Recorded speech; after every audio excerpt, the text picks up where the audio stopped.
Thank you. Matthew Lennon, good afternoon and welcome.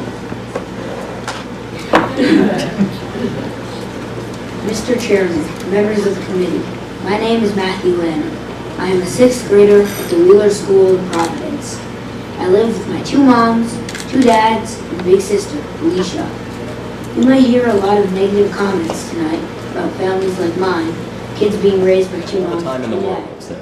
What else would you say that you know you're not going to be able to touch on? Well, I would want more basic, like right now what I have is like, my name is Matthew, I like this, this, and this. Now on to the next person in the family. I wish I could give more information because it's more important. It's important to the story to know everyone's perspective on everything. Like, we're not the perfect family. We argue, we fight, but we're like real. I think it's important for you to hear from us, not just about us. I know all of you have a big decision to make, and it comes down to one important question. Do you believe that my parents are equal to every other straight couple in Rhode Island? I personally believe everyone is equal, and I hope you will be influenced by my story. In many ways, my parents are exactly like any other couples. It's a classic love story. Their eyes met in a crowded bar, or in this case, all my parents met in church. Something that's interesting, I think, just to say is that Matthew, the last time, we didn't plan for him to testify at the House Judiciary, and we were talking about it at dinner the night before, and I said I was going to testify, and Matthew said, well, I want to testify. And I said, well, okay, honey, but it's tomorrow, you have to write testimony, you have to prepare testimony, you have to plan it. He's like, I want to testify.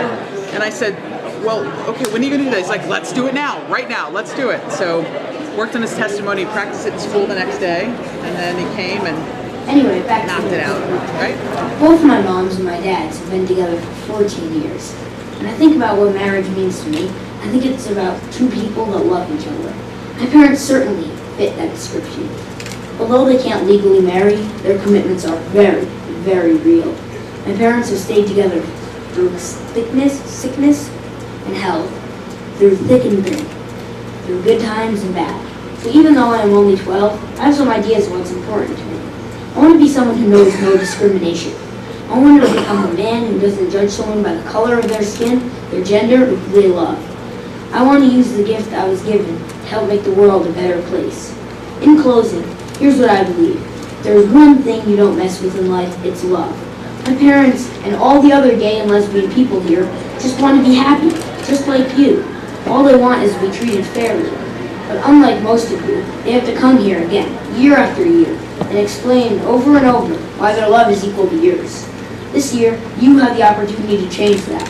I say, choose love. Senator Nesbitt. Yes, thank you, Mr. Chairman. I'd like to welcome my nephew, my godson, Matthew Lannon. I can't tell you how proud I am of you. You are so articulate and you are a rock star.